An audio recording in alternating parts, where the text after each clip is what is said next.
What's going on, guys? Welcome. Scotch for Dummies here. Happy freaking Thursday. Whoop, whoop. Long week, long couple of weeks, but we're here, and we're glad you're here. I don't even know who's here, but let's run down the list real quick and see who was waiting for us. I actually want to welcome everybody on Facebook, too. This is our first time actually simultaneously streaming to YouTube and to we have Facebook, a Facebook. So. Jeff Timmy is watching us on Facebook. Oh, that's cool. Hey, Jeff. Can you believe he's still up? That's what he says. Yeah, you're right. Well, don't just hang around because we're going to get into some funky stuff. We got a good show tonight, actually. I want to take a quick look and see who is on real quick. And actually, before I even get to that, let me introduce what's going on here. So as you can see, it's Scotch for Dummies minus 2 dummies. That's because Sean is just MIA right now with what's going on in the world and here locally in Indiana and his restaurant. He's busting his butt to actually just make tons and tons of food. So he's taking a break. We let him off the hook. But we're thinking about him. Sean, this one's to you, my brother. Andrew is out of town and will be joining the show in a little while virtually. Via satellite. Yeah, right. Remote. Andrew's the one on remote tonight. But we got a lot to get into. We've got a lot here. As you can see, we've got a lot of samples to go through. We got a couple of surprises here. We've got Ben is going to be on the show here shortly as well. We've got to talk about our review in just a second from this week. We do. Quite a lot to go through. We maybe have to go long tonight. We'll see what happens. We'll see what happens. Maybe everybody can go along with us tonight because things are just kind of off the hook anyway, right? Yeah. So you want to start off the podcast so we can actually really get into the show? We got a lot to cover. I mean, maybe we want to take a break and see who's let's see who's on. Let's back up and see what's going on here. I see Scotch down under. Kaboom. Number 1 in. What's up with that at 9:30? Nice. Slancha. Mark J is on. I see Zach Andrews. That's cool. YouTube link isn't coming up on the internet. That's what Bob is saying. Had to copy from, I don't know. Can you see that? Do you want me to open it? I'm going to keep doing what I was doing. I think we're fine. Everybody else is there. YouTube's going to have some fun with bandwidth. Plus, we're using StreamYards, and StreamYards only does 720p. So, and we're using a 4K camera. So, unfortunately, guys, as long as the audio is great and you can see us without stuttering, it is what it is. We'll have to get through it. Yeah. I talk to them every week. I'm like, 1080p yet? 1080p yet? Nope, not yet. That's Streamlabs, StreamYards, StreamYard. And man, they've got a lot of great functionality. Just need to get them up to 1080p, right? Yeah. So Daniel Hernandez says you'll be drinking along with us, but it'll be water because he's at work. That's cool. At least you're here. Jason Coates, Gregor, Bud Matthews, what's going on with you, Bud? Who else we got? I see James. Everwin was in the pre-show. Ahoy. Whiskey Brazil was in the pre-show as well. Good to see. There's lots of folks going. Everybody's here. Tom R is here. Chiquetra UK, everyone. One Lost Cause. We got some stuff from you that we're going to get into. So Jules from the UK. Man, everyone's here. I'm glad to be here, to be honest with you. Things are just off the hook for us. For everyone. So let's kick off the podcast so we can dive into this. We got a guest waiting. I don't want to keep Ben waiting. I want to get him in here so he can talk whiskey because he knows how to talk whiskey. Sounds good. Let's kick it off at the podcast. If you remember your part. I don't know my part. I guess we're missing Sean. You're Andrew right now. So. Oh, really? Yeah. Hey, it's Scotch. That's right. All right. In 3, 2, 1. What's up, guys? Hey, Scotch for Dummies. It's 4 guys on a Scotch journey to help you with your next Scotch purchase. I'm Drew. I'm Mark. Andrew and Sean aren't with us tonight, but they're here with the spirit. Tonight, we are going through quite a bit of things. We've got some Springbank Funk to go over, some SMWS stuff to go over, some giveaways, And a little bit of Scotch in the news. Scotch in the news. Some samples that were sent to us to dig into. That's right. Special guest Ben, and even Andrew's going to join remotely. So going to be a good show tonight. Big show. Lots of stuff to go on. Stick around. All right. So what do you want to start with? How about some SMWS? Yeah, let's talk about that. Well, hang on. Let's get the old one out of the way. This week's review, you guys. I took a look. There was, I don't know, 10 or 12 comments from Monday already. Pretty well received. I mean, the video did pretty decent. It's got average views. I think there's two factions with Oban, and that's probably a lot with a lot of different whiskeys. Either you're a really big fan of it or you're just, okay, whatever. A lot of people like it. I've had my ups and downs with it. I've gone through sort of a ups and down relationship with Oban. I enjoyed it. It was decent. It wasn't mind blowing by any means, but it's okay. At least that particular distiller's edition is. It was a little pricey, but I thought it was good. I noticed, if I remember correctly, I changed my score. I gave it a 2, I think, at first. You and Sean gave it 2.5. I think Andrew also gave it a 2.5, and I gave it a 2 at first. But I ran it at the very end to 2.5, I think, because it really got better with water. I had some nice notes out of it. It was definitely better than average, but the price, I think, kind of hurt it for me a little bit. But you know what? I thought it was good. It had the open flared that it's known for. A little bit of maybe brininess too, if I remember correctly. But it was a good bottle. I think that the underlying note on all Obans that was the comment on many of the comments was an orange. If you get some kind of orange on the palate and the nose, that's kind of like foundational for Oban. It's also a little briny. It's got its own little uniqueness to it, but it was fair. Hey, Travis Fairclough, I see that guy. How you doing, Travis? But we didn't bring the bottle from the review from Sean's bar across the street. Had to move a lot of gear over here, and so we just didn't have that bottle. So that's about all we're going to talk about, since we don't have it to actually go through it one more time. You know what? It's still over at the other bar. I'm sure we'll get into it when we move back over there, when Sean surfaces again. So anyway, I definitely want to get Ben D in. Ben Dietrich from SMWS America is standing by from his home, not his office, because we are all teleworkers now, right? Social distancing. It's hard, isn't it? Hey guys.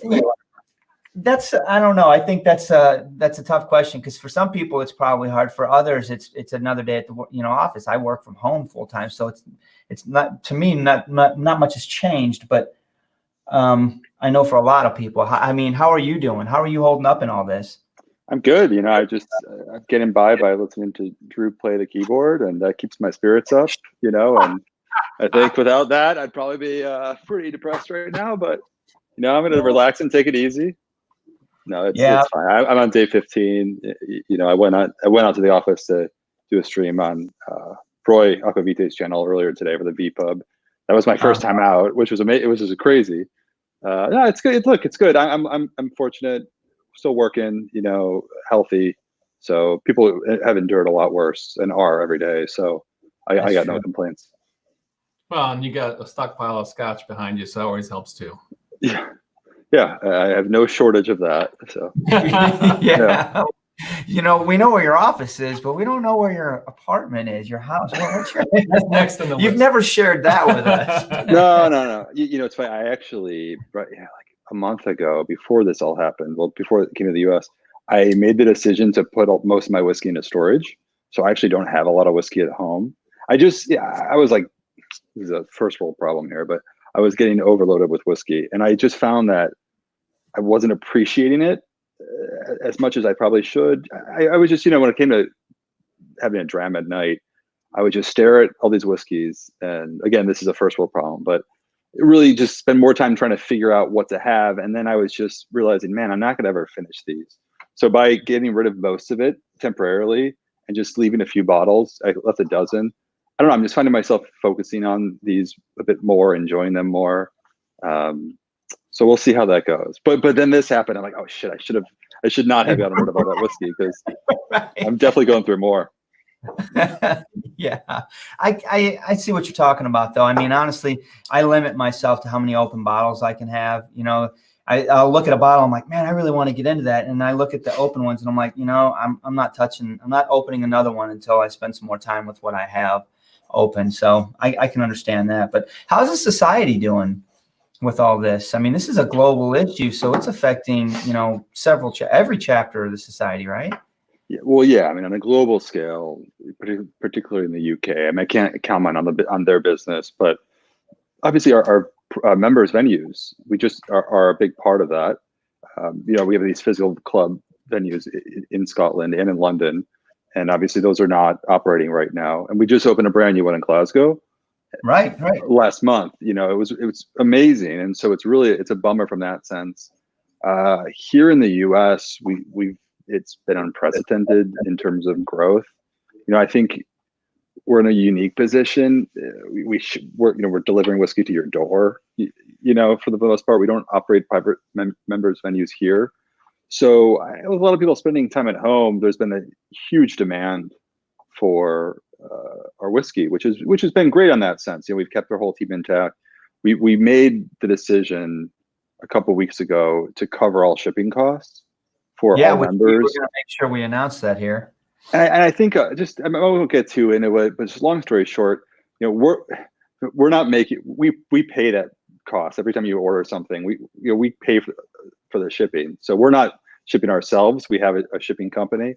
Mm-hmm. So it's a huge, obviously. So every dollar that members were spending, we're now incurring, and it's a bit of a gamble. We said let's see how this goes, but look, everybody's kind of in a tough spot right now.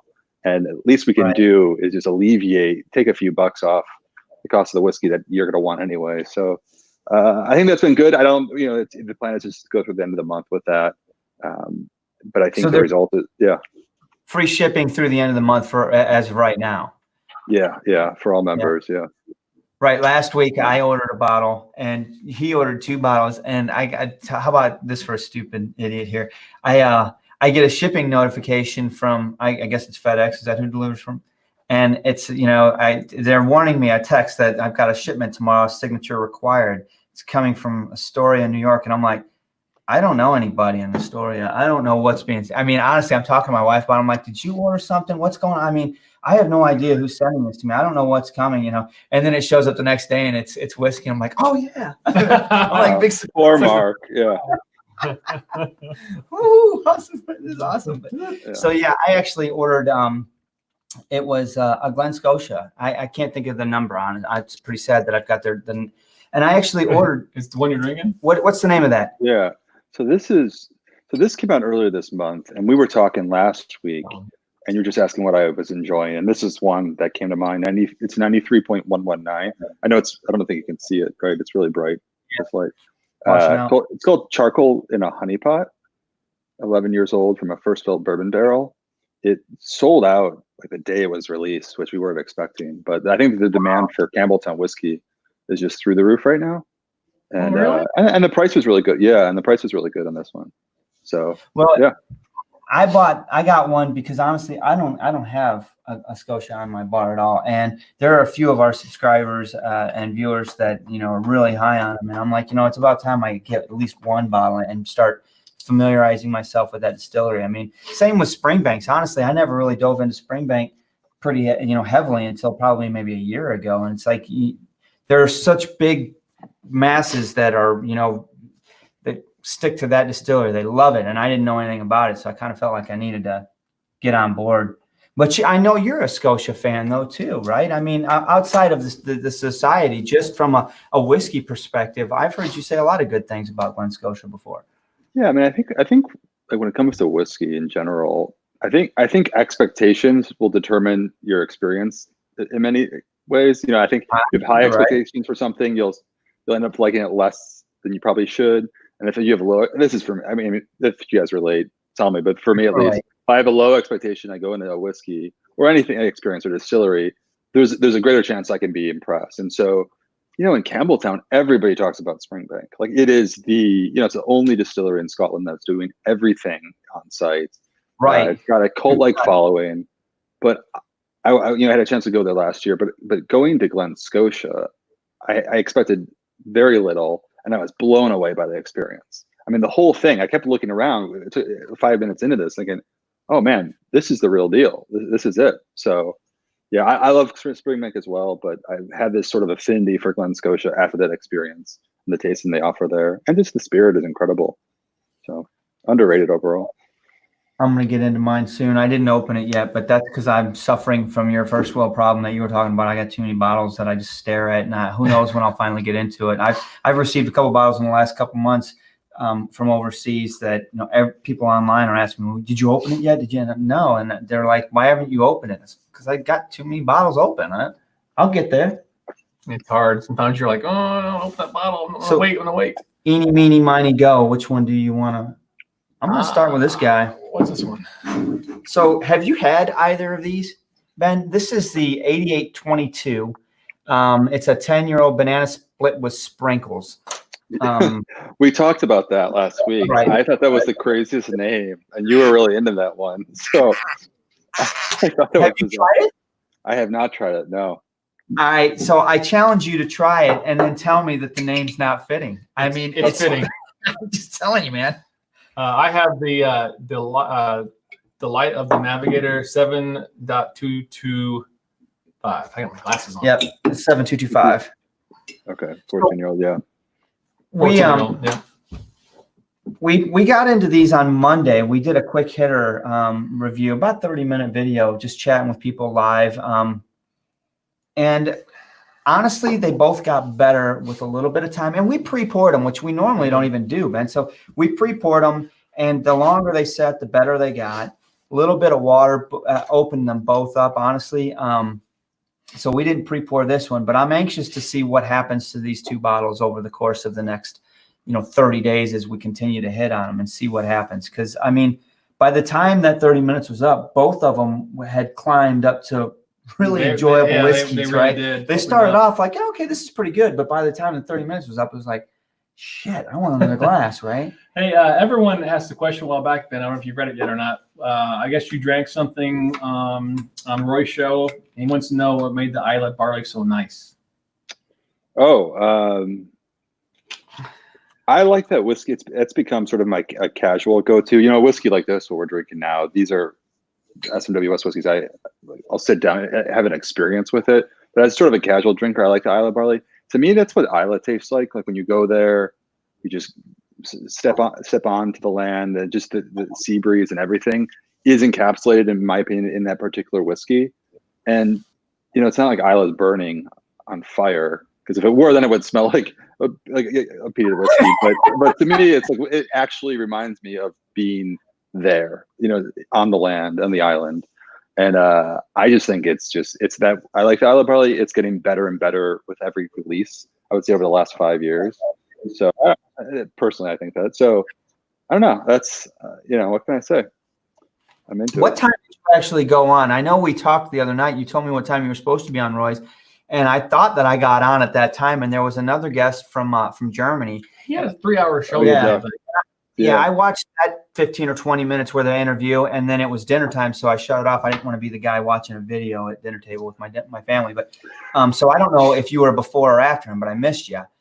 Doc, he actually went on before and after me, so I was both. He did two different sessions. I don't know if that was originally planned, but he covered Lagavulin and then Kalila. We each had a different Islay distillery. And Bruichladdich was the one that Roy asked me, or we reached out right away, and he said, "Is there an Islay distillery you want to talk about?" And he said, "Is it Bruichladdich?" I said, "Yes, that's the case." So that was the idea, but I just have a personal affinity, if you will. But I like it all. Hey, Tom, man, appreciate that, buddy. Cheers to you. Wow. Thank you very much. Cheers, Tom. Thank you so much. We got a virtual dram from Tom R. Cheers to Ben, Mark, and Drew. Sláinte, Tom. Thanks, Tom.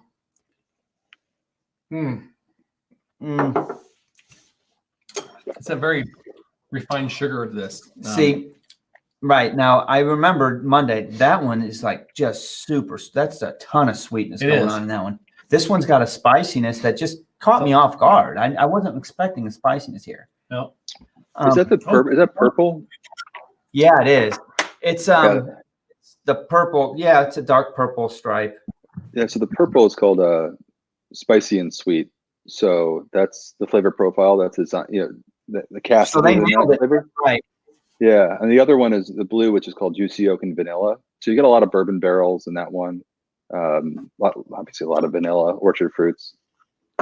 Yeah, and as a matter of fact, Monday when we got into it, after I was playing around with that sweetness on the nose and on the palate, put a little water on it, I actually think I said tapioca. You did. And so, I mean, it fits the profile again. So you guys are spot on with the profiles.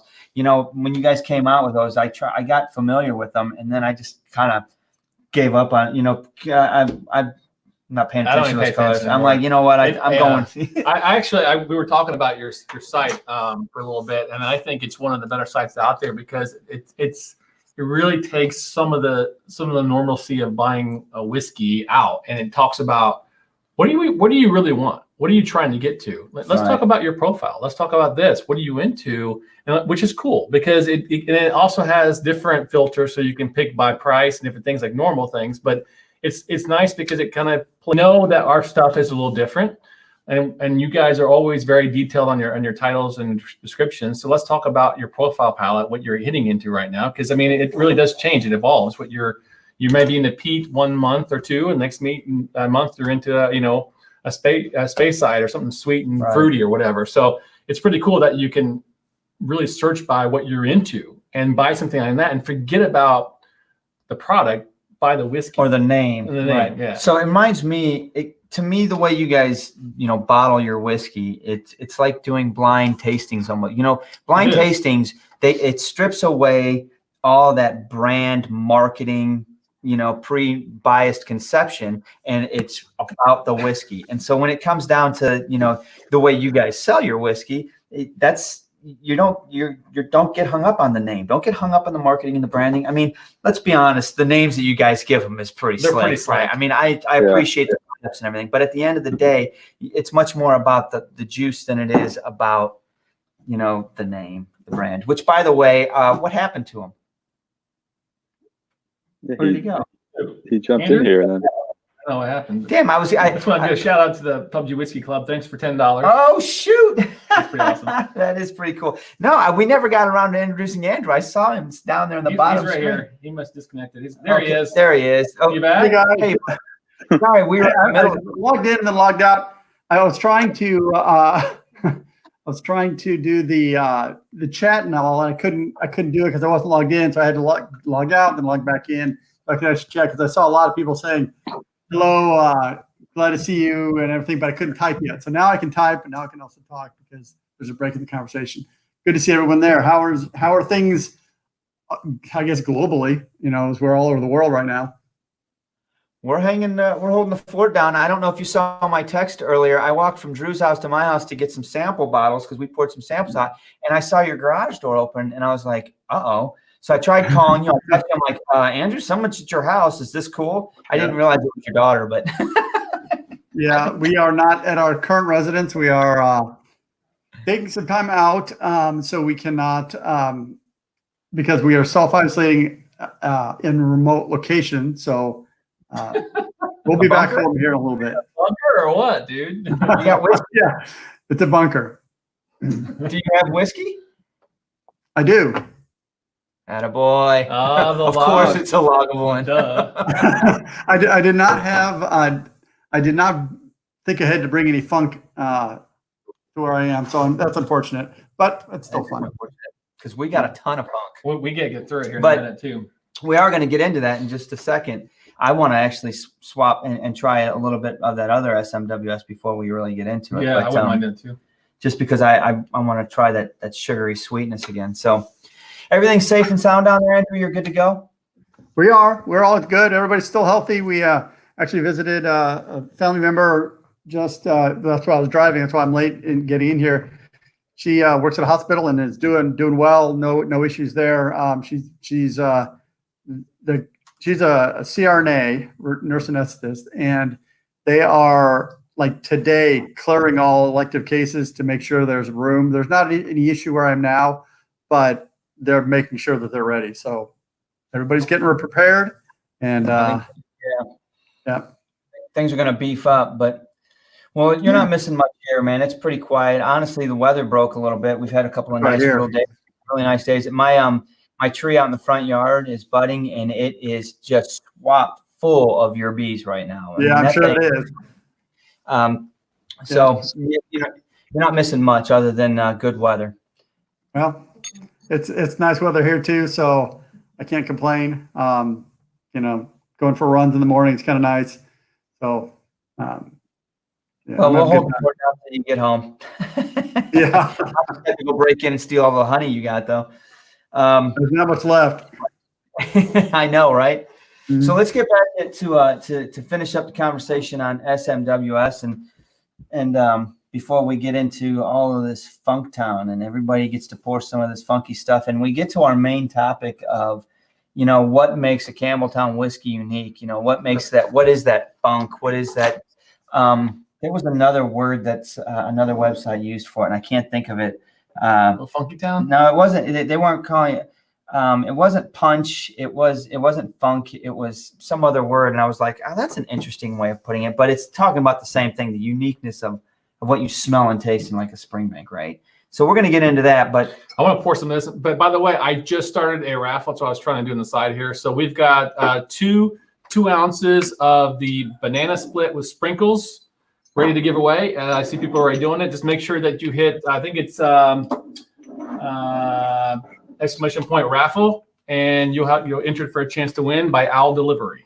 Owl Delivery. That is Harry Potter style. I want some of that. You want some of that? I do. All right. You see that Owl Delivery, Ben? No, I'm not familiar with that. Yeah, we incur the shipping costs on those too. Harry Potter visits quite often. Is it an actual company called Owl Delivery, or are you just calling it Owl Delivery? Okay. I don't know what you're talking about. It's Owl Delivery, Well, I understand the reference. I wasn't sure if someone actually took that as an actual business. Or That is a good idea, though. It is a good idea. So earlier, while we were reminiscing and chatting, you guys, we got a YouTube, was that sticky $10 I don't know donation or whatever from our Xbox club that Drew and I game with on a nightly basis. The boys tuning in. They're tuning in. We actually started a club on Xbox. It's called the PUBG Whiskey Club, and we've got, I don't know. It's so dumb. We're sound like nerds. We got about 18 guys on it, and we're educating the vast majority of them on the wide world of Scotch whiskey. So wow. They've made purchases based on. Yeah, they have definitely started their journey, and it's pretty fun going through it with somebody, for the first time.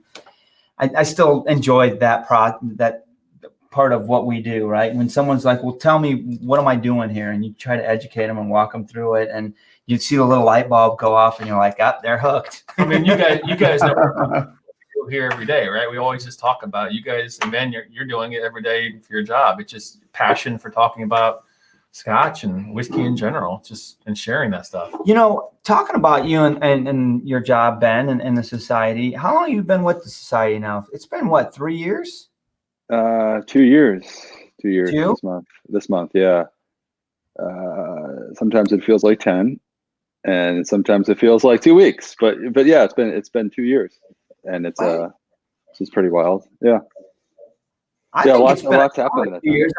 I really think that you've become quite, a representative for the SMWS America anyway. I mean, honestly, I think your name is pretty synonymous with it. I think you're doing a great job. I'm excited to see you brought Jenna Whiskey Go Girl back on the West Coast. I'm excited to see her start writing some stuff, because I mean, right now you're pretty much the only one that writes anything for communications, emails and whatnot, which, not saying that's bad. You're a really good writer. I like the way you write about the whiskeys, but she's got pretty good eye and finger for it as well. She's been doing the Instagram thing for so long. So I'm anxious to see what she's bringing back to the table. Yeah, it's interesting. I mean, we're a small business at the end of the day. Like, we're the world's largest whiskey club, but we're a really small team. And so when I say sometimes it feels like 10, it's just, you add up all the changes that have taken place in the last 2 years. It's pretty crazy. We've gone from 3 people up to 8, and Jenna was helping out on a part-time basis, and it was amazing. And now she's here full time. And it's when you just add one more person at that size, it's amazing how much you can accomplish. So yeah, I couldn't be more excited for the direction it's going. But honestly, it's really because of people, you guys and everybody else who's hanging out with us tonight. And the support from the community is really what's elevated this whole thing. I was a member of the club, and it was my dream to work for the company. There was no open position. I just called them up and kind of pitched myself, and just as a fan. And so I just believe, hey, look, it's a great product. The whiskey's fantastic. There's something for everybody, and there's no BS to it. So I'm just glad that I think others in the community have really latched onto that as well, have really evangelized SMWS. And so really, if it weren't for the community, I don't know that we would be where we are today. So I guess thank you to everybody, but I'm taking it anyway. It's been an amazing ride so far. It's a pretty small community, though. I mean, honestly, it's I don't want to use the word, it's incestual. You can go to a good portion of the whiskey tubers and log into any of the live shows, right? And you see it's the same crowd. Yeah, and it's just we're all in the same bus. We're all on the same journey together. So it's really fun. I mean, honestly, it's been a joy to watch other channels grow, from whether they're smaller than us or bigger than us. Everybody's going through different stages of it, right? And it's kind of fun to go through it with them. So and it's fun to see the personalities too. Like I'm mashing drum tonight, right? He's come a long way. I mean, Captain 3D or Whiskey Mystery, I think is his channel name now. That they're a lot of fun. Him and Phil and Deepa, and I Whiskey She Wines. Those guys are. It's just great to see everybody talking about it. They're all different, unique personalities, but they're all talking about their passion for whiskey. Right. And it's fun. On the flip side, it's also cool to still see channels like the Test Dummies and Whiskey in the Six that have been doing it as long, if not longer than us, been in the grind. I mean, honestly, we're coming up on 5 years. And so I look back and I'm like, holy shit, we've been doing this for 5 years. It doesn't, I mean, like you, Ben, sometimes it feels like 30, but sometimes it feels like 2 weeks. And so it's just it's interesting that we're still able to keep this going and have such momentum and such a good group of people to converse and educate ourselves with. Before you came into the society, Ben, I remember I used to call when I first joined. There was another guy in New York that used to answer the phone and talk whiskey. Was it Pete? No, Paul. Yeah. I knew it started with a P. Yeah, I mean, I had several conversations just chatting whiskey with the guy, right? I'm like, I don't know this guy from Tom. I'm just like, hey, what's up? And we talked for like an hour at a pop at different whiskey. And then all of a sudden he was gone. And there's this new guy named Ben. And I'm like, all right, well, I'll talk to Ben too. I'm not talking to anybody. It'll be interesting to see where we all are in 10 years' time. Assuming we don't get burnt out on whiskey, we still love it as we do today. I would discredit your own how far you guys have come. I mean, it's easy for me to see now, Drew. That's your house, Drew, like your background. I'm just looking at this as visually how things have changed. But just overall, I think we're all becoming more knowledgeable, and I think the friendships are growing. So I think we're all growing in a direction, and it'll be interesting to see really how the industry evolves in conjunction with the enthusiast community. Some enthusiasts jumping into the industry professionally, myself being one of them. And I think I've seen more and more people doing that, kind of following their passion in that sense. It'll be really interesting to see how this sort of just blooms, the next decade, or maybe the next 5 years even. Be pretty cool if we could be influential in it. Yeah, you know what I mean? Well, you already are. Oh yeah, I'm not saying we're not, but I mean maybe influence some of those big hitters like Diageo. Okay, maybe not. All right, so.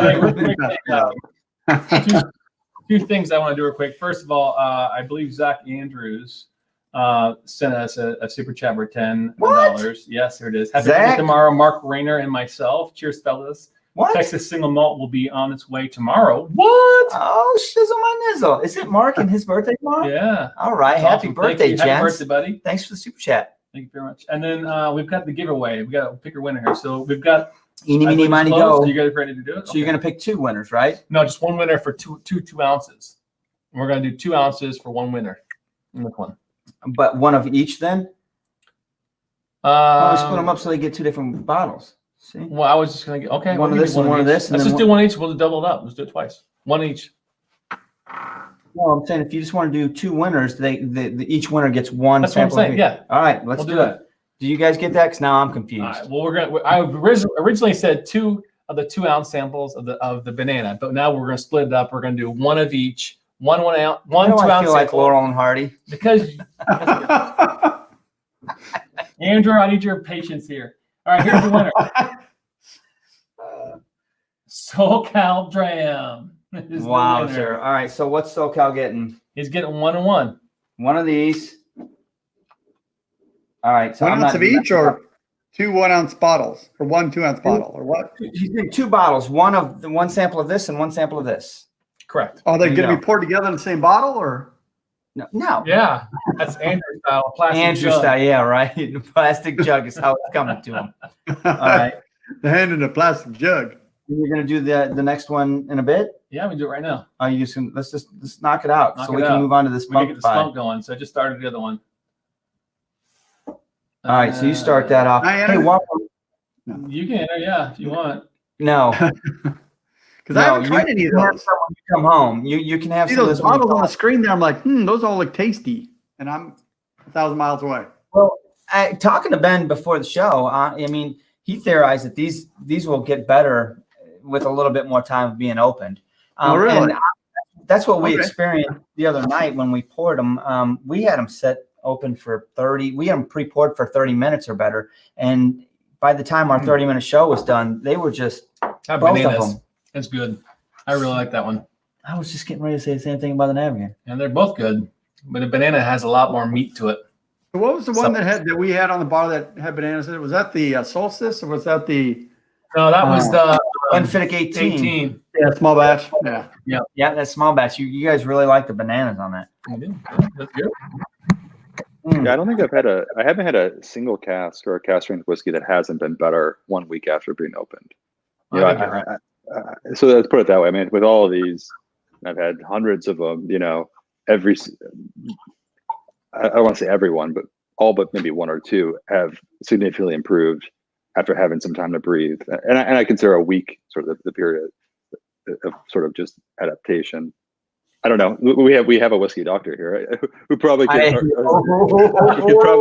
could probably explain more, honestly. But Someone's this called is out. this is my sort of non-technical experience has been that a week seems to of airtime of some sort seems to really improve, mellow down the burn of the alcohol, and just sort of allow the whiskey to sort of reach its own potential. But I'm Wait a sure minute, there's an no. explanation. Oh, No, I'm not trying that. That's you, Andrew. One size does not fit all. One size. The thing I find interesting about that is the single cask. You know, it's not like when it's in the cask. This camera's really low on my computer. Sorry about that. It's when it's in the cask, it's obviously exposed to air. So it's not like it doesn't get the oxidation that it needs in the cask. So putting it in the bottle, I'm interested to understand why that would make a difference when you actually finally put it in the bottle. Why would another week of aging in the air make it that much better than the 3 to 12 years that it's been open to the air in the barrel? I'll suspect. Well, actually, I'm thinking here. I don't know the answer, but I'm just thinking along. I mean, how full? Well, actually, no, because the cask, the ratio. I'm thinking the ratio of air to the liquid in the cask. It grows pretty rapidly. Yeah, and so there's a pretty exposed surface area overall. But on the flip side, it's undeniable, Andrew. You got bottles Correct. in your house right now that you can pour one that's been open for a year, and it's a different pour. I mean, it just is. What is the difference? I don't know. So Yeah, I mean, when you're in the barrel, you've got all the wood influence. So you've got all the surface area of the wood, and that's imparting stuff into the liquid, and maybe that you have a dome of that wood is different. It has different compounds in it, absorbs more sulfur or something in there that changes the way the oxygen works. But then when you open the bottle, you air all that off, and so you create a different environment where it's just pure, fresh air from your room, and it's not saturated with wood tannins and things like that. There could be lots of things. I don't think anybody has a really good handle on that. I think the SWA has the most advanced, whiskey research, clinical, peer-reviewed journal articles on the whole whiskey aging process. There's a lot of information out there. Well, what about just the different air qualities? I mean, you've got different. I mean, would different areas of air be different? I don't know, particles and humidities, different. Yeah. I mean, water. Yeah. All that kind of when I think about it, so Ben, you've obviously been in way more dunnage houses than I have, and you've drank straight from the cask, pulled it straight. But how often is a cask opened, the bung pulled on a cask over a 12-year period. Let's say a typical 12-year-old, single malt. It's, there's 12 years old and 12 years in a cask. How many times was it actually popped open and sampled or checked on? So, exposed to new fresh air. Now, I know air can breathe into the wood, but I mean, at the end of the day, opening it, fresh air is getting in. What's the frequency on that? Yeah, not high, but then you're also going to be transferring into the big plastic vats, awaiting bottling. But there's exposure throughout. It's not just maturation and bottle. That's true. So I'm going with Andrew on this. Well, I'm sorry, not taking sides, but just I feel as you do. I'm really puzzled by the whole thing because there is that exposure to air throughout the process of distillation to maturation to bottling. Perhaps it's I don't know. I think it's the ratio. I don't know if it's pressure, it's sort of over air freight or whatnot. I couldn't tell you, but Dr. Scott's going to have to figure that out. You have to do some research on that.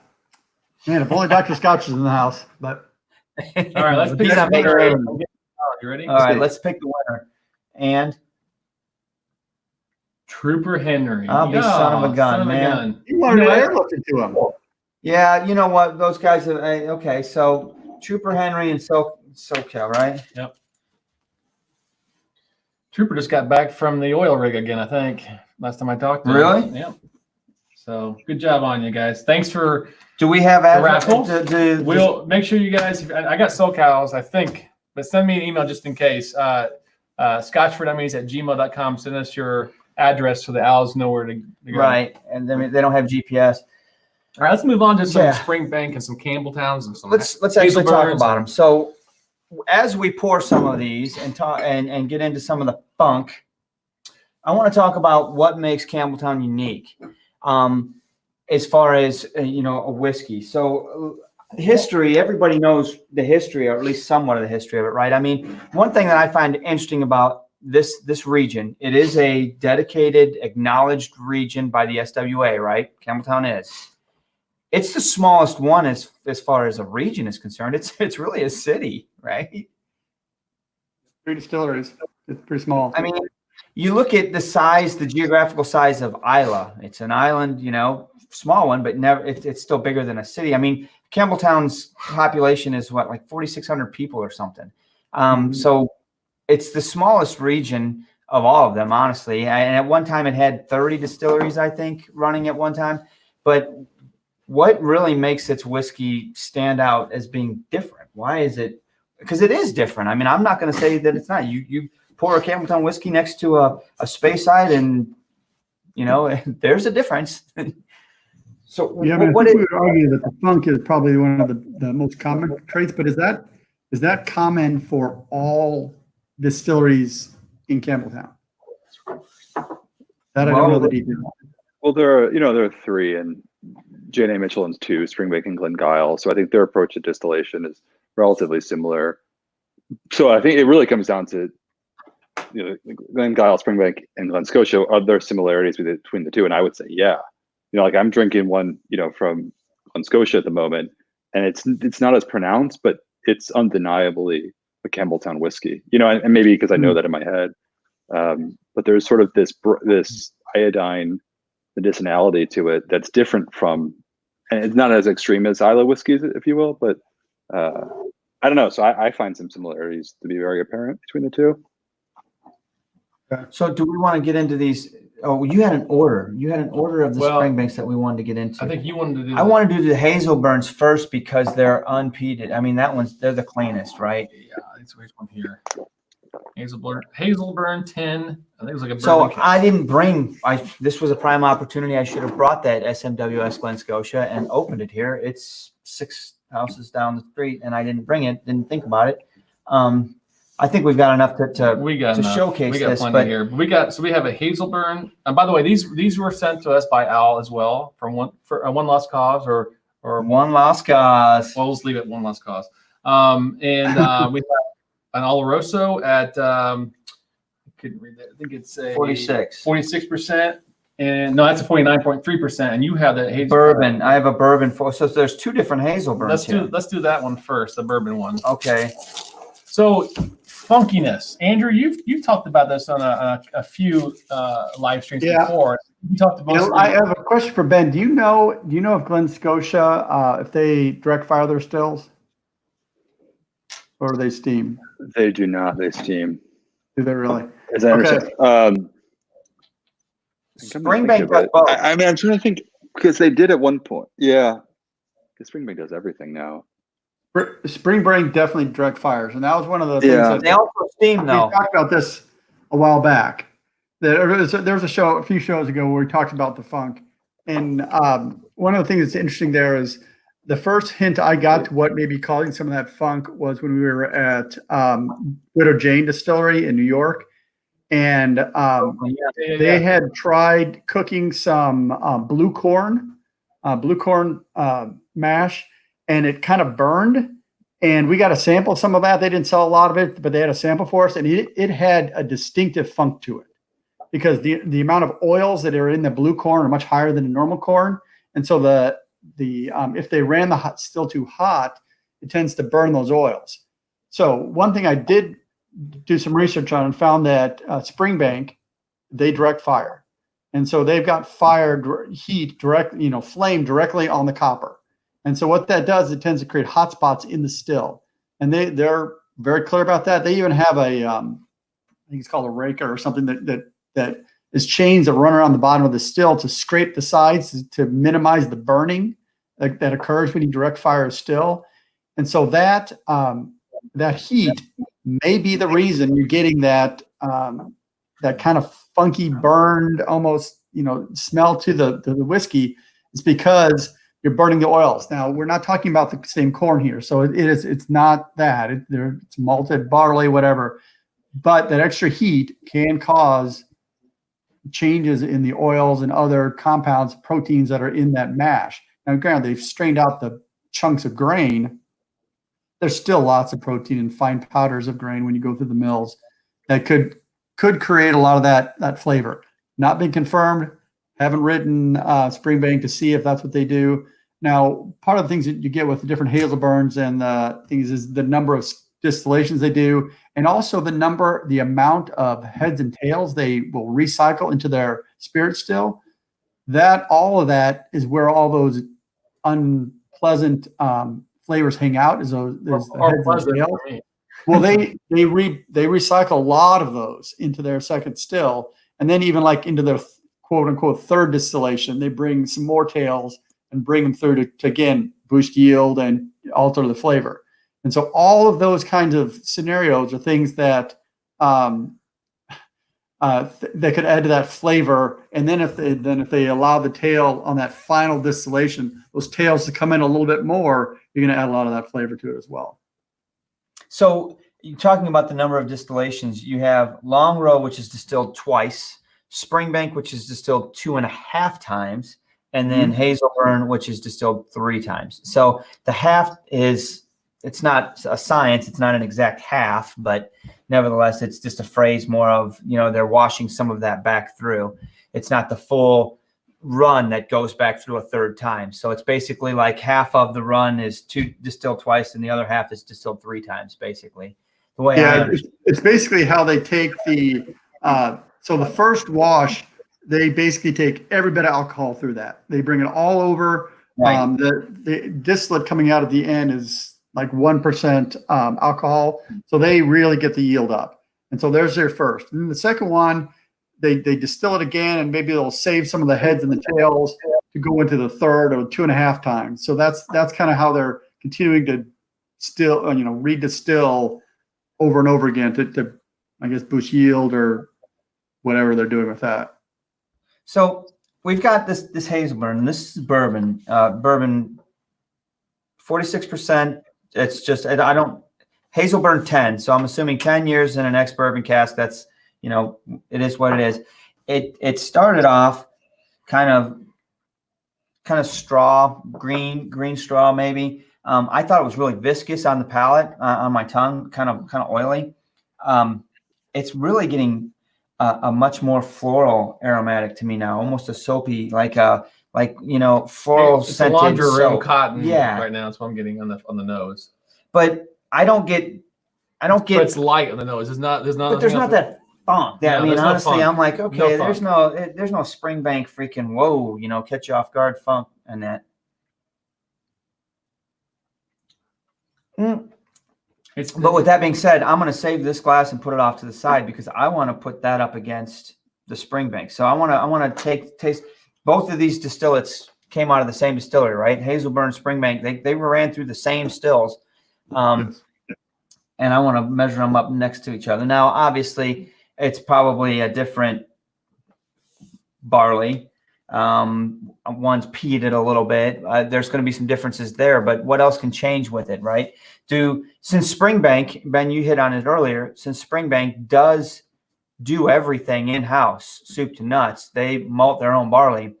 Is it the same barley for each one of these brands?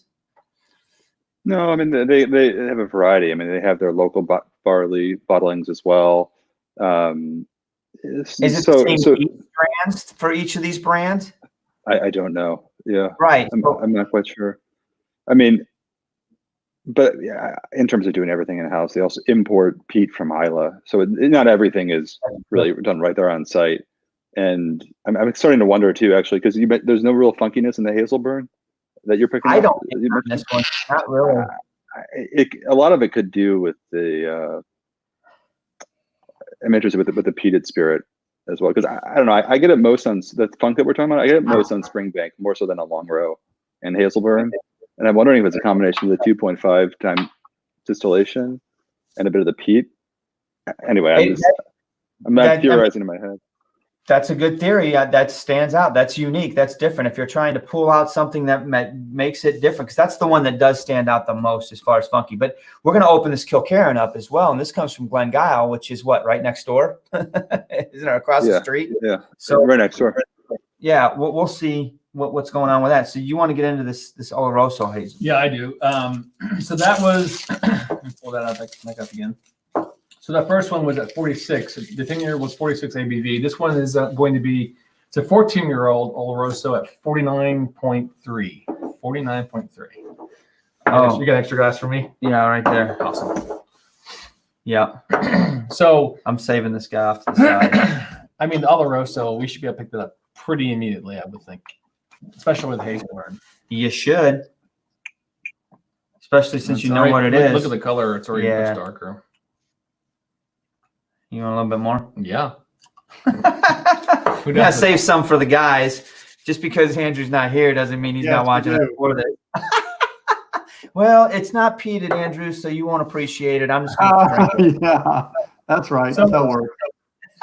So what's in the funk, right? We know some of these have funk. We've had them before. So the first one, zero funk. This one on the nose so far, zero funk on the nose. Oh my God. You got funk? No, but geez, oh Pete, does that smell like sugar? Love. Hello. My name's Mark. Will you marry me? This smells incredible. This is like tons of sugar. Confectionery, I mean, just powdered sugar. I'll give you powdered sugar, but it's not it's the ABV is cutting through a little bit for me right now. I need to let it open up. Uh-oh. Ben's playing with his lighting at home. He's getting my camera shut off. Yeah, you got some mood lighting going on there now. All right. All right. I got like you know what I got in the nose in this? Rice Krispies. All right, I get some because that marshmallow sweet sugar. All right. Yep. Weird.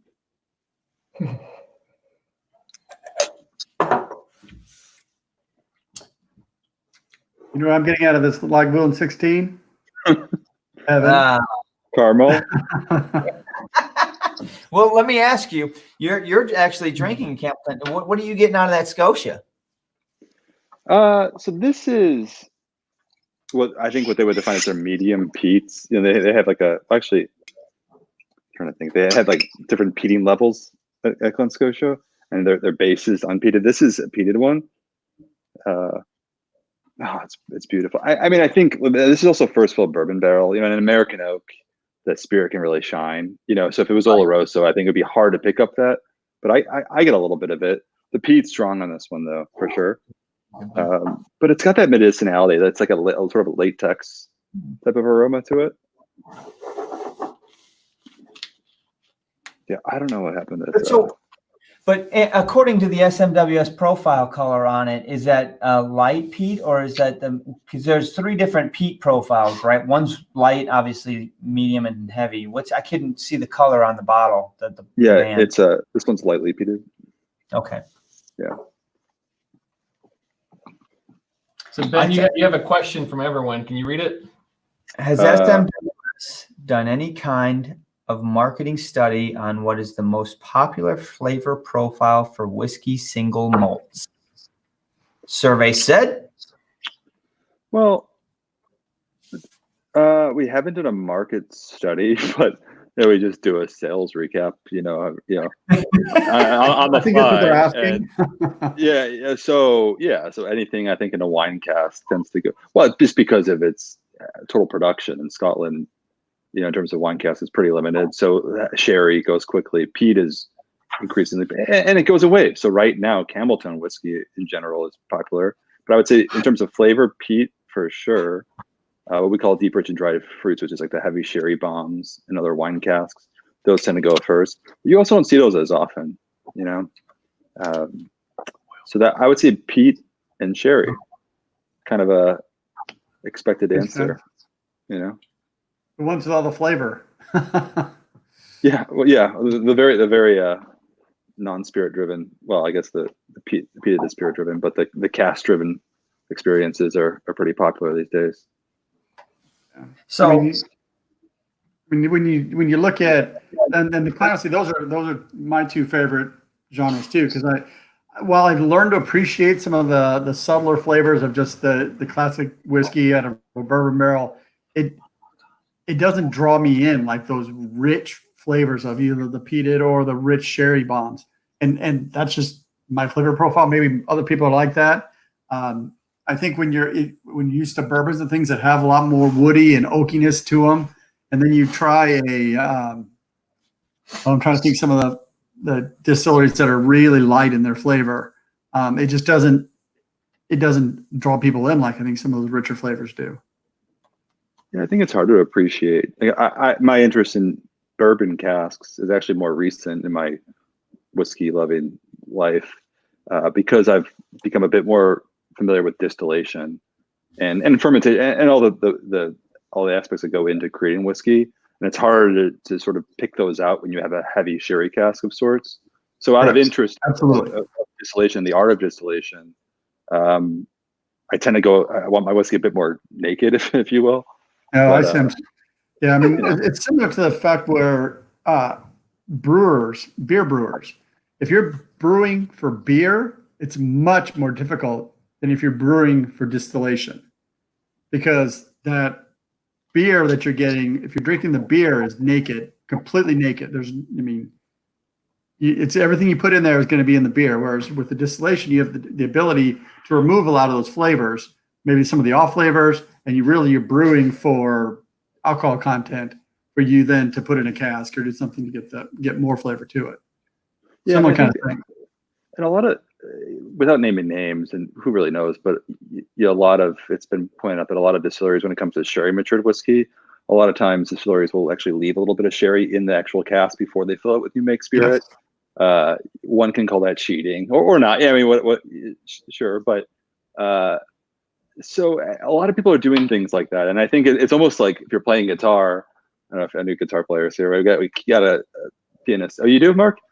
So any other quarantine guitarists out there, just hit me up. But it's like if you're playing an electric guitar, you turn on the effects, you get on stage, you can rock out. Like, you don't have to be that great to sound really good. You play if you like. But if you go up there on stage with an acoustic guitar and no effects and nothing to really cover up, you better be damn good. You can't hide it. And I think sometimes for me, a lot of these sherry casks, again, I enjoy the whiskey, but you can really mask some flaws in the production process with these heavy wine casks. And you can't get away with that when you just have a good old bourbon barrel. Well, I gotta tell you, this 14 Oloroso Hazelburn. Again, no funk, so I'm a believer that Hazelburn just doesn't have it. Doesn't have that Campbellton funk, but it's just morphed into an Oloroso bomb. This is incredible. I love it. I don't know if you're gonna get any of this, Andrew. I don't know if it's an Oloroso. I think it's very good. The fact that it started off on this just huge sugar note and then let it sit for a little while, put a real small drop of water on it, and now it's just I'm getting so many notes of Oloroso underneath it. I just all right, I'll take it. Yeah, I don't know.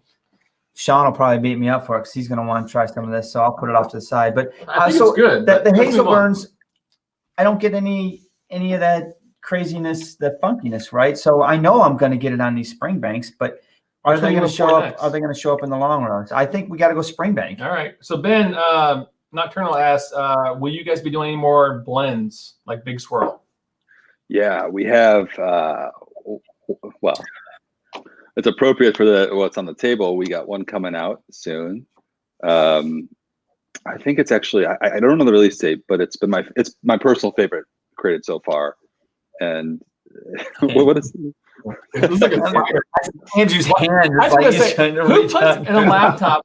A laptop maker puts the camera at the bottom. Yeah, why would you put that's just so crazy about this. I don't understand why they do that because the angle's wrong. You know, if I took my laptop, maybe put it up like this, maybe it would work. But is that one of them new IBM computers? Yeah, it's not a Dell, it's a dull. It's a crime book. Actually, I eyed that Big Swirl. I almost bought it with there's two I got the other day. I almost pulled the trigger on it, but I'm like, the other two looked better to me. But I'm interested in that Big Swirl. Is it doing well for you? It sold out yesterday, so it's gone. Well, we had it for a while. I think we had it for a few months. We get a lot of those, and we get hundreds of those bottles, and they're all created by my colleague Ewan Campbell, who's our spirits manager. He was just a guy working as a bartender at the Vaults in Leaf, our headquarters, and it became noticed that he has a really good palate. So he was just asked one day if he wants to look after the whiskey. And imagine if you're in his position, you have thousands, 13,000 casks in the warehouse, and eventually you want to get a little creative. And so he just started experimenting, created the first blend called Exotic Cargo, which is a big sherry bomb, and won all these awards, or got to keep up with those things. They won a lot of awards, got a lot of attention. He kept doing it, and these blends keep getting noticed, but they're really small in terms of the quantity relative to any commercial blended malts that other blending houses are putting out, without naming names. But it's been fun. It's fun. They're experimental, and we don't have to really get behind them and market them heavily. We just have fun, and if you guys like it, and when we pull feedback from members and look for inspiration. So if you guys have something in your mind that you'd like to see realized, describe it. How many bottles are you guys putting out on those turns for the blends? I think we had a few hundred. And I think for our single cast, we'll get anywhere from 30 to 60 to 90 bottles per. So we had a few hundred of that one. I'm pretty sure. Can you tell us how many casks went into that? It's not a lot. I guess we can work backward and do the math, but I don't know the distribution around the world. So call it. Okay, if you're watching this, don't quote me on this. Call it less than 20. Definitely. Well, definitely less than 20. A lot, though. I mean, maybe 10. I don't know for this particular one. It's varied for the different blends. Some have been just 2 or to 3. And, I don't know if he's expanding as it's becoming more popular, but it's all in good fun. I'll clear my nose. Oh, I got it. See, now we just poured the Springbank Local Barley 11. We have One Lost Cause sent us samples of the 11 Local Barley 11 and Local Barley 10. We started with the 11 because it's actually a lower ABV, so it's 53.7 or something like that. The 10 is a 57, but right off the bat, it's Springbank. I mean, there's what though, it's got a lot of familiarity with the 10, the Hazelburn, the cotton laundry. Yeah, but there's a twang in it. But there's more hay and So Hints of Springbank caramel, maybe? is lightly peated. Oh, the Hazelburn's way sweeter.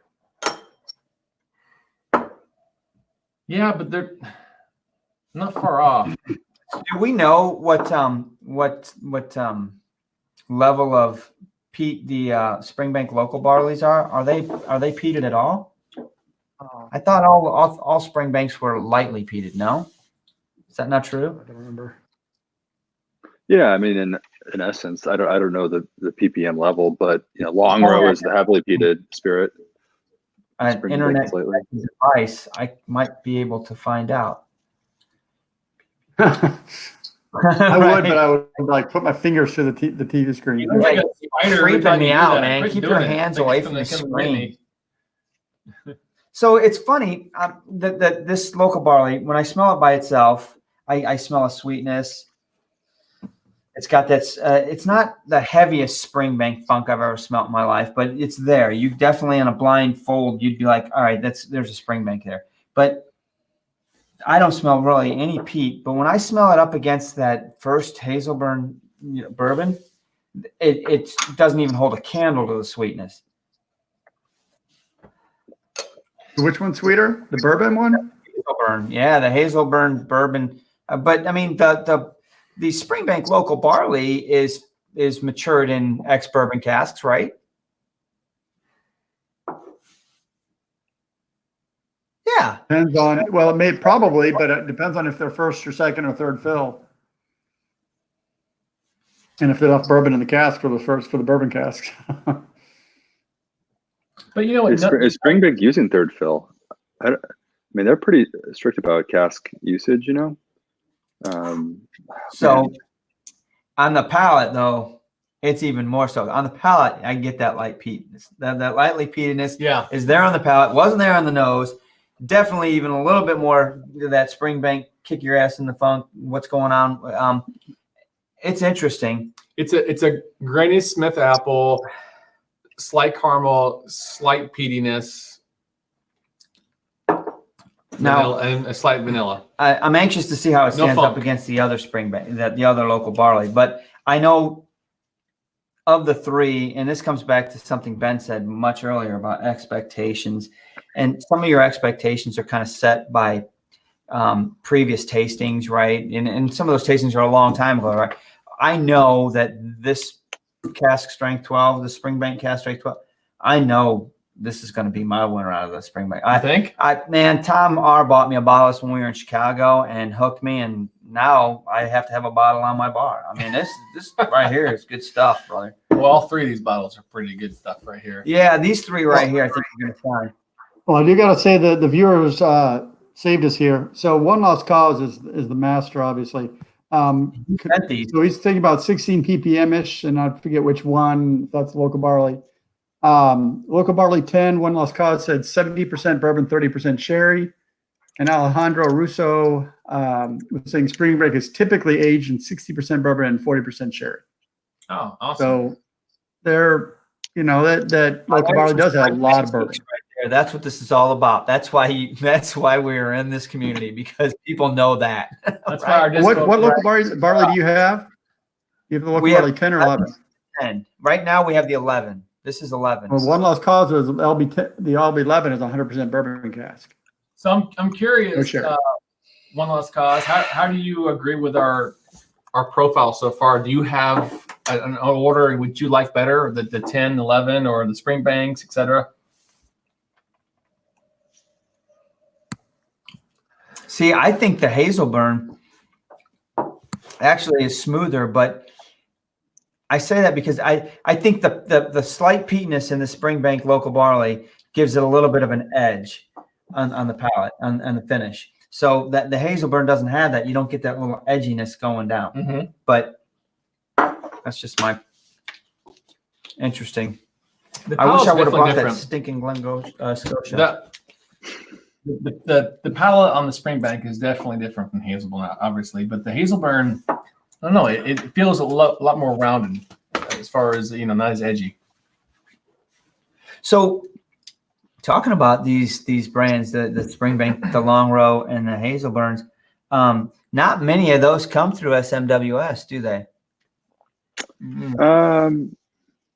We had some. We had a couple last year, I want to say, or one a year. Well, I know when the spring come through, they're usually salty. They're hard. I mean, and they probably sell out overnight. You know. Well, we had some older ones, you know, that so not the type of cask that you see every day. We had a 21-year-old first fill sherry butt, and then a 22-year-old refill sherry hogshead, which is pretty wild, which is insane. Yeah, so they're pretty rare, and therefore the cost. Did you try those? Yeah, I got one of each here, and I don't want them to end, but the acquisition cost on that is pretty crazy. So therefore, that's why we don't have his address, right? Unless it's something. Like go to your house. Mission Impossible. Yeah, no. Well, I thought you had one. They're both in my office, I think, right at the moment. But anyway, next time you're in Chicago, we'll go. By the way, you're not allowed to have Andrew and Mark come up again during the day. Yeah, we have to do.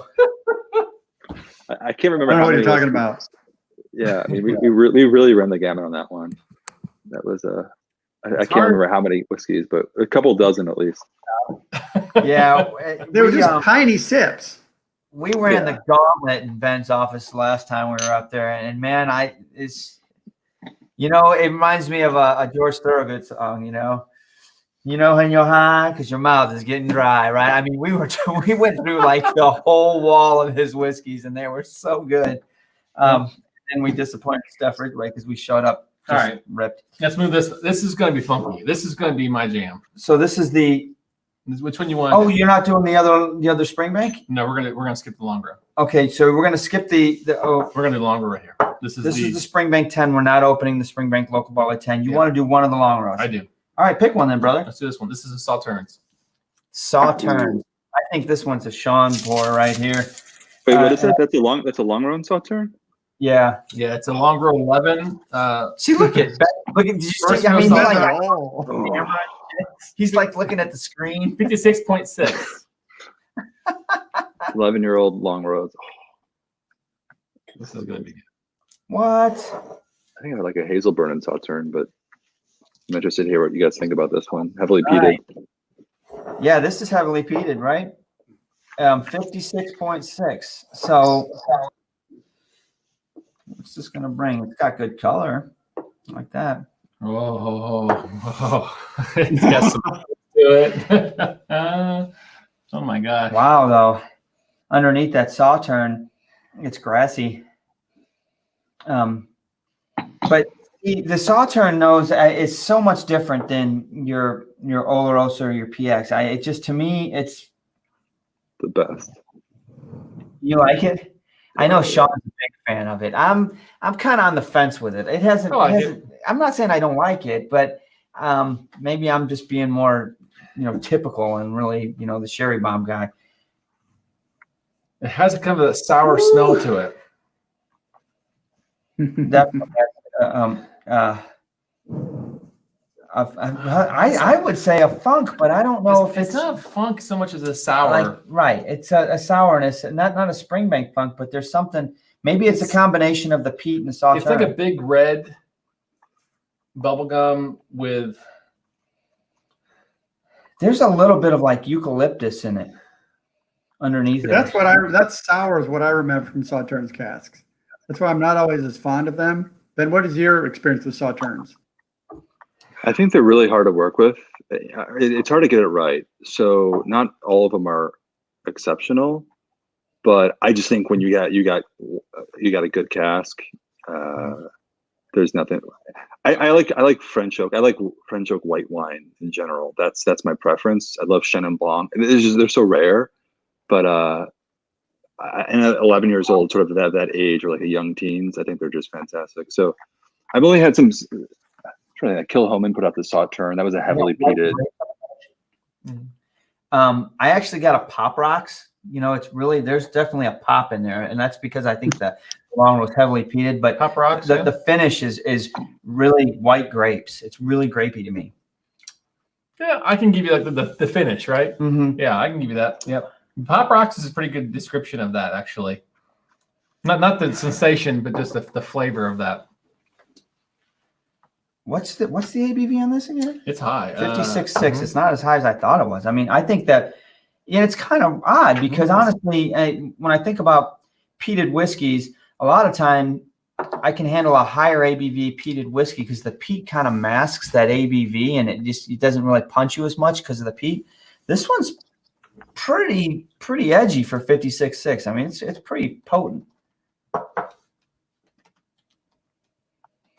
It's getting. Did you guys already hit Scotch in the news before I got on earlier? No, actually, I do have some Scotch in the news if you want to get into them. I mean, we're running far behind, but I mean, it is what it is. I mean, where everybody's working from home tomorrow. Man, that's serious. It's right there. Right See, do you get it? I mean, it's really there. That's crazy. But it's good. It's got some depth to it. It's like juicy fruit, grapes, finish, a little bit of spice, not much. I'm not sure what that is, but wow. I think it's a little sour. Very unique finish on that grapiness, that white grapiness, white wineish finish to it. One Lost Cause, are you still on? What's the price point on that bottle? It's good. It's still really edgy. I mean, the peat is just is very sharp. I mean, I still have a very sharp. I just poured a Longrow 9 Sauternes. I really dig it. Yeah. There you go. So we have the Longrow 11 Sauternes. Was that a festival bottling, or is it a core release? I don't know. 107, he says. 107. 107 for an 11-year. Okay. Oh. And 10, is that considered cask strength? Not off. I mean, is that would you guys? They don't say cask strength; they just say 56.6. So is that bottle at cask strength, or is they watering it down? I would think it is. Yeah. So I see here. So it is a single cask. It's 140 at K&L Wines. Cask strength it is. They said it's a single cask. Yeah. Limited edition single sherry cask matured. Pacific Edge Imports, cask strength. Oh, I'm looking at this bottle. That's not what's in here. That's the wrong one, bud. Wheels are off, gentlemen. Right, I'm reading. Cask strength's catching up. I'm reading. I wonder if that was a U.S. market exclusive. I never heard of it. It's good. Honestly, it's probably one of the best Sauternes ones I've had. I know we've done a couple reviews on Sauternes that just I couldn't get over the hump on them. And that's where Sean, I think, liked them the most out of the four of us. And that's why I've always steered away from that word. I mean, I see it on a bottle. I'm like, yep, not for me. But this one, I'd change my mind on this one. This is good. Yeah, I'd take that. Really, I mean, again, I guess we got to share a little bit with Andrew and Sean. But do we? I mean, they're not here. Yes, you do. It'd be rude not to. It'd be rude not to. It would be rude. This is Spider Fingers. Okay, so let's get into these guys right here so we can move on because we got so many to get through here. How many are we going to do tonight? I don't know. And will you be able to taste them after? That's the problem. I think we're getting to that point. When has quantity hold you back? Bottles with me and Ben. You guys want to keep going? Yeah, I can't read the comments. I kind of gave up on those. I see Lana Lou's in though. Hi, Lana. I haven't seen. I mean, I haven't looked at who's online in a while. So we're finishing up this long road. Do you want to go to this long road then, so you can do? I mean, honestly, have a really quick comparison. Well, here's the deal. Tonight's topic was about funk, and so far we haven't gotten. To be honest, I've not gotten any funk. So let's take. I know this has funk. Oh, okay. Then you want to do it? I don't remember that one though. That one I know has funk. This one does not have funk, but it's freaking awesome. Okay, so if I can just get a nail on this.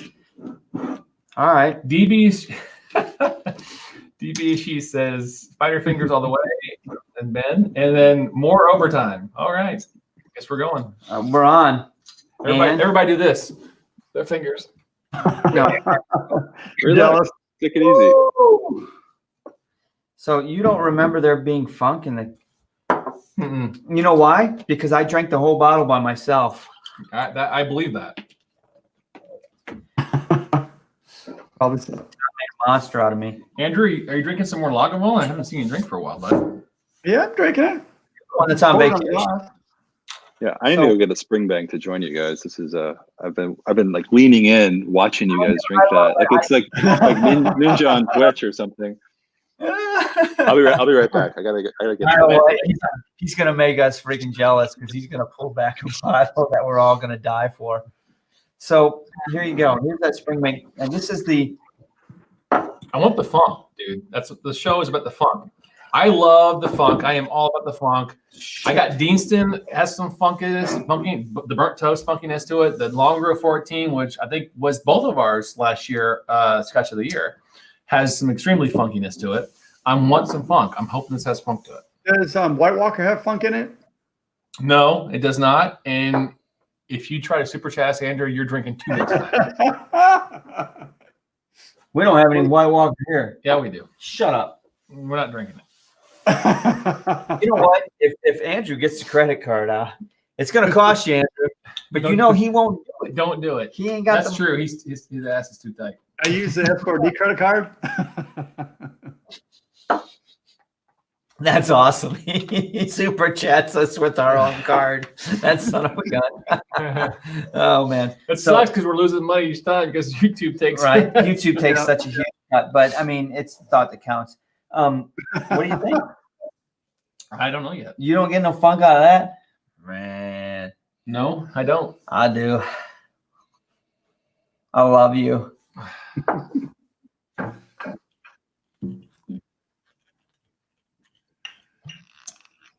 I mean, if I was going to do my best Bill Clinton, I would say, Monica, I love you.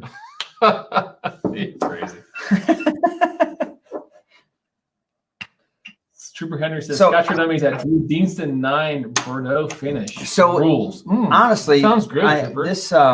Man. Not had that. Lana says, super chatted us. Here we go. 9s for Drew's bar in overtime. Nice, Lana. Thank you. Thank you, Lana. Appreciate Thank it. you. Cheers. Some stage lights, a flash, and a keyboard. Set up. Well, let's be honest, Andrew. I mean, he did this thing on Monday. He did his live keyboard thing. Then we did, or no, he did it on Sunday. Then on Monday, we did the Scotch, the SMWS thing to open those 2 bottles up and talk about the free shipping and stuff. But it's more content than we're normally putting out. But at this stage in what's going on, I mean, everybody's cooped up. Everybody's locked up in their houses. And this is kind of the only way that we can really get together and kind of, lighten up. I mean, honestly, I watched that video tonight of Steve Martin playing banjo. That's pretty good. Dude, if you couldn't smile watching that, you're like, what the hell? Steve Martin's jamming on the banjo, right? I mean, everybody's doing stuff online on YouTube and stuff to try to relax everybody. Who's the maximum number of people we can have on Streamlabs at once? 6, I think. You want to invite somebody else? Well, no, I was just saying if you could do maybe even a Google Hangouts or something and then bring as many people that are on the chat that want to come in. I don't know what the limit could be. That way everybody's at the bar. You can see everybody. You can get their faces. You can do all that. That could be an option maybe for next week or some other time. Yeah. More people into the actual window. I mean, we can rotate them in too. Like Drew and I are going to get together and we're going to put a small set list together and we're going to do a video. We actually are. We're seriously going to have a jam session. Unfortunately, Ben, that requires me to play acoustic, which means I'm going to have to at least be able to show what I can do other than be and dirty it up. But that's okay. I put new strings on the Get Fiddle the other day. I've got Fooling Yourself almost done. I've got a pure version of my own version of it. Oh, man. You don't get funk out of that Springbank? I did get a hint of it. It's good. I really like it. Yeah, so Drew's been remastering a Styx song, but when I say remastering, I mean he's literally playing every part, right? He's working the whole song and with all his fingers. So it's pretty cool. I watched him sampling some of it the other night when we were doing the SMWS videos. But back to where we're at on these SMWS. So we're not SMWS, the Springbank. This is the 12 cask strength, and I'm trying to look at the finish on it, the maturation. What do we got here? Here, I'll play a quick sample. That's a pretty diverse vatting. Okay. That's enough. Drew's working, man. He's working overtime. I don't remember. It doesn't say what the maturation is on it. Right? I mean, Ben, what spring bank did you find when you were searching through your? what do you? There's only one I have open. This is just a. I picked this up at the distillery last year. It's a cage bottling. And if you guys are familiar with the cage, they're like just 101 bottles. They you go to the warehouse and they'll just kind of fill a bottle here and there. And if you go to the Cadenhead shop, you can in the back. They might have a few occasionally. So this is a 14-year-old. Is that what you said? Well, it's yeah. I mean, it's the same owner, Cadenhead and Springbank. Jane Mitchell owns both, and so at the Cadenhead shops, they'll have what's called the cage in the back, and occasionally they'll have some 101 bottlings back there, and they're basically going to the warehouses of their distilleries, and essentially just filling a one-off. So this cask is a 14-year-old.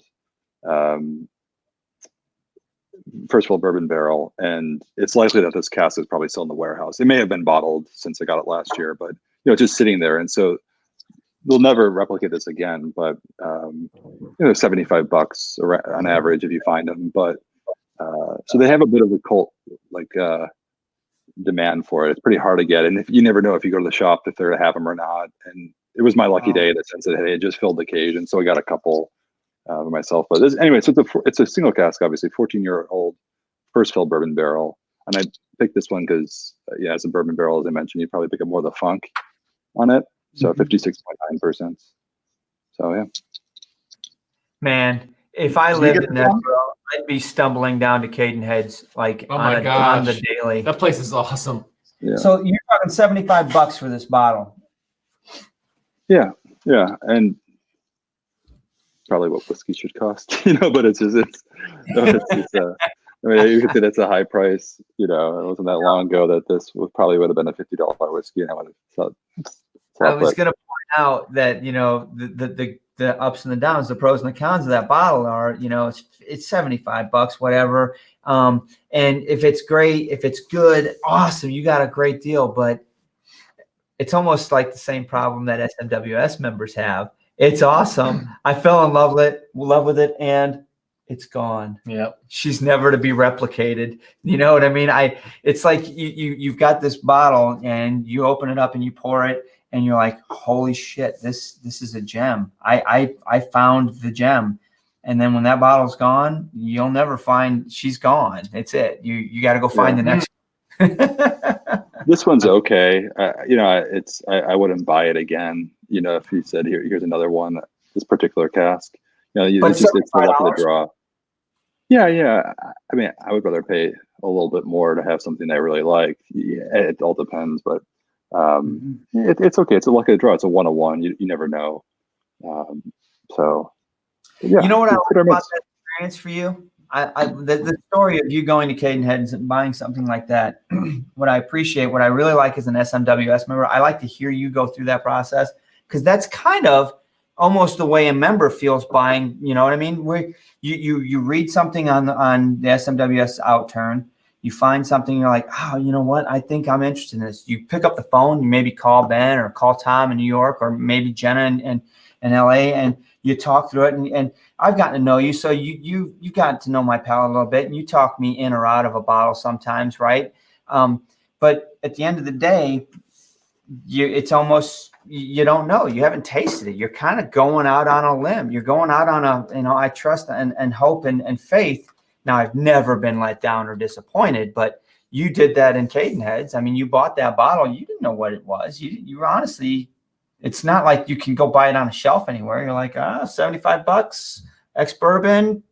Okay, Springbank, I'll take it. Yep. Yeah, I mean, I've been working for the company for 2 years, but I was a fan before it. I've been drinking for a lot longer than that. And what I really appreciate about SMWS over other independent bottlers or anything like this, a single cask that you haven't tasted before, is you at least have this quality control of the tasting panel, tasting things blind. And sort of scoring things based on taste alone.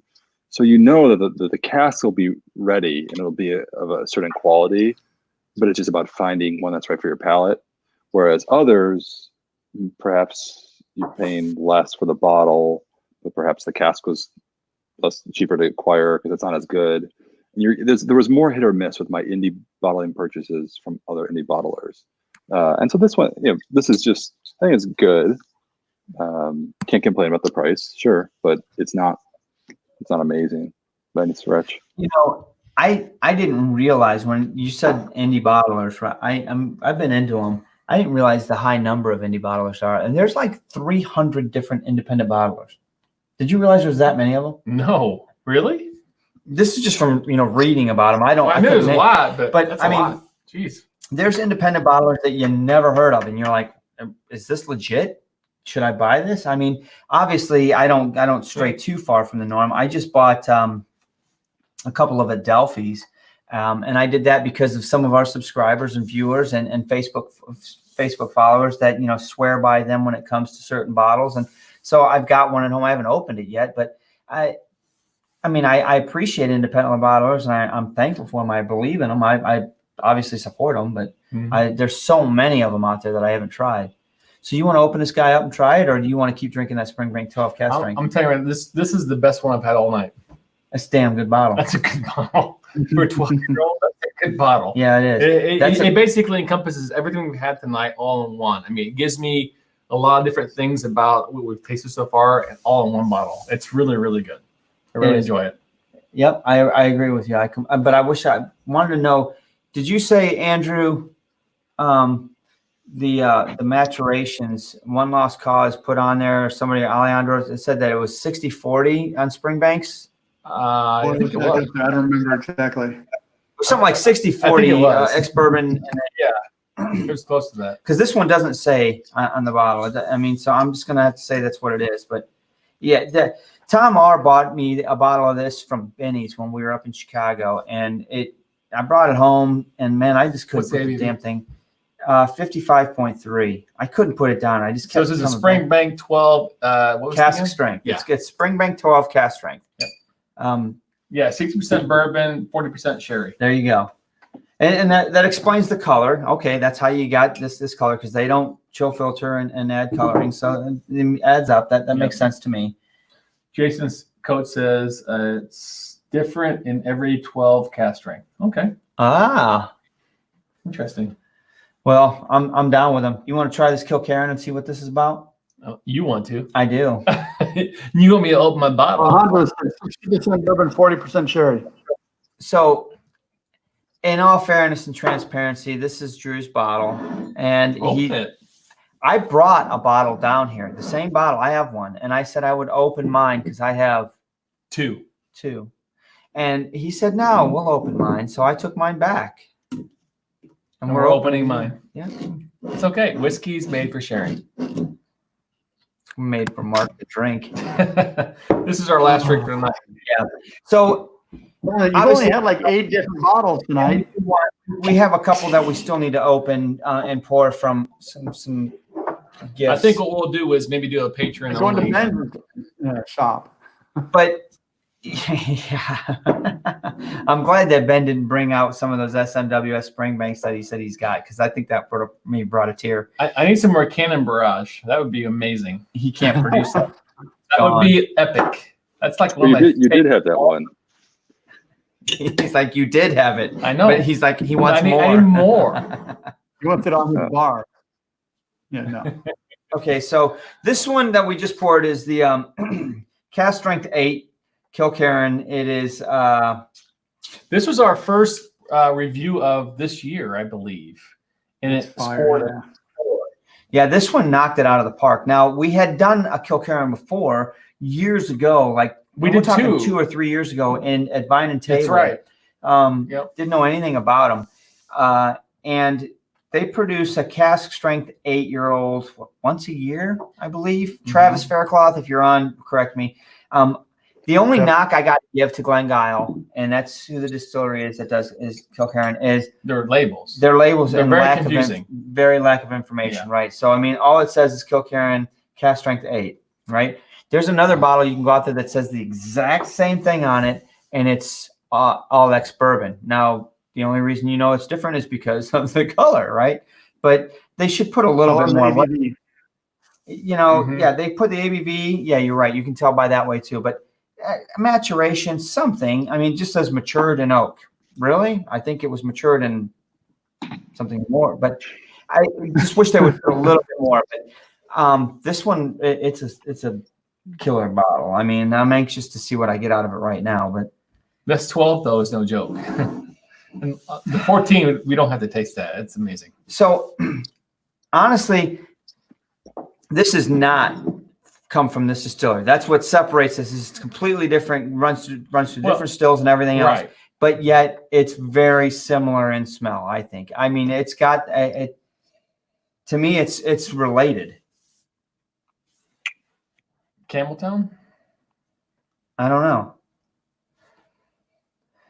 I mean, they're sharing all the same ingredients.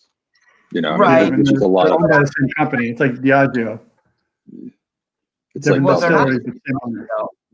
They're it's not like the same. Glenfiddich and Balvenie. Yeah, they are. Glengyle and Springbank. They're next door to each other. Okay. Yeah. So the funny thing, so Glengyle was created because Glen Scotia and Springbank were the only two distilleries, and I think it was the SWA, or the governing body at the time, came in and said, like, they were to take away the regional name of Campbelltown because you only have two and you need three. So then they built Glengyle out of just to say, F you. I love that. Yeah. So now we got three, so you can't kill us. Yeah. Yeah, but a lot of similarities. Very much similarities. I mean, obviously this one's more heavily sherried finished. So I get a little bit more of there's a more floral and a little bit of a soapier note in this one, aside from the sherry note. But what did we say the ABV was? 57.1. That's up there. Handles water really well. Wow. Oof. The weird Man, one on like an you hour just can and chew on this 40 thing minutes. for like a steak. I feel like Roy. I feel like Roy, yeah. You can this is meat. We need a Man, quiz. this is meat and potatoes right here. Yeah, this is a good. So I mean, so far, I mean, One Lost Cause. Thank you for sending us the samples. Absolutely. They're all great. We got to get into these guys. I want to spend more time with them. Really, really good. Campbelltown, it's interesting. Who's got the funk? I think that it's hard to decide really because I personally didn't get a whole lot of funk out of anything we tasted tonight. Other than I know that this is funky, and this is kind of funky. I think it's limited to that distillery and more so to the Springbank line. Springbank line. Well, long grow. It shows itself in long grow from time to time, but not all long grows do you get it. I mean, there are long grows that you're like, there's no funk at all in there. It's true. But I didn't get any funk in Hazelburn. I'm not getting any funk in Kilcairn. Man, I'm getting a lot of Oloroso love, right? But I mean, I love that. But I don't get that Springbank. I don't want to say nastiness, but there's just something crazy about that, on the nose and on the palate. Mm-hmm. It's off-putting for some people. I mean, it's not. I mean, everybody has different palates, but I think it's an acquired taste. That Springbank. Let me ask you this: do you guys think do you think it's not so much acquired, but sensitivity? Because when it comes to certain things, like for instance, Macallan's, I am super sensitive on the sulfur note on a Macallan. I mean, you can blindfold me and put 10 Macallans in front of me, and I'm going to nail 9 out of 10 at least, and say that's a Macallan, just because I can tell there's a sulfur note in it that I get on every freaking Macallan. I don't know what just it about, is. Yeah. I mean, it stands out. I'm very sensitive to that. And he can smell it and be like, you're crazy. I don't smell any sulfur. And I'm like, dude, you're freaking dumb. I mean, it's that obvious. Do you think that the funk that we get on a Springbank is the same? People can be more sensitive to it than others? I think, asking me or everybody else, I think, I mean, I think we all taste different things, and no two palates are alike. I too feel that way about Macallan, but I mean, as you're going through these different whiskeys, and you're not picking it up, I think a lot is lost in the vatting. I don't know the answer. I'm speculating that it has to do with double distillation as well as the light peat, because I get it more in spring make myself. Long grow, heavily peated. I'm sorry, I said 2.5 distillation is what I meant to say. I think it's a combination of all those things creates that, but I don't know. Yeah. It just depends on the vatting too. So it stands. I don't know where the funk is. We'll try to find it. We really didn't find it tonight. I think that it's in Campbelltown somewhere. I know Longrow has some of it, but the funk is loved, but not truly found tonight. I don't know. I'm really You just had enjoying like curry for dinner or something that burned your palate out. No, I was pretty simple on that. But we drank a lot of different samples that were provided from One Lost Cause. He gave us some. We've got some that we didn't get into. We poured some samples that were won. We got to get those shipped out. We got into a couple of SMWSs. Thank you, Ben. Love our SMWSs and always wanted to talk about them because you guys are really awesome. Glad you're doing well, Ben, and safe and sound, and hope things continue in that direction. Andrew, we miss you, brother. It's time to get home. I mean, it's nice that you can have a vacation. No, I'm just kidding. It's good to see you. Thanks for joining on tonight. What else we got to say? That's it. Is that it? That's Did it. we cover it? We covered went it all. way. Our I'm feeling wheels are way off. they're not as bad as they could be. You should have been in Ben's office that day. That's true. I've seen some of those wheels. Oh my God. Honestly, everybody, we hope you're safe, sound, and thank you for joining in and talking with us and spending your evening with us, man. Continue to be safe and well, and we will see you Next time. Ben, stay tuned. Yes. Hold tight. Bye, Spider Fingers.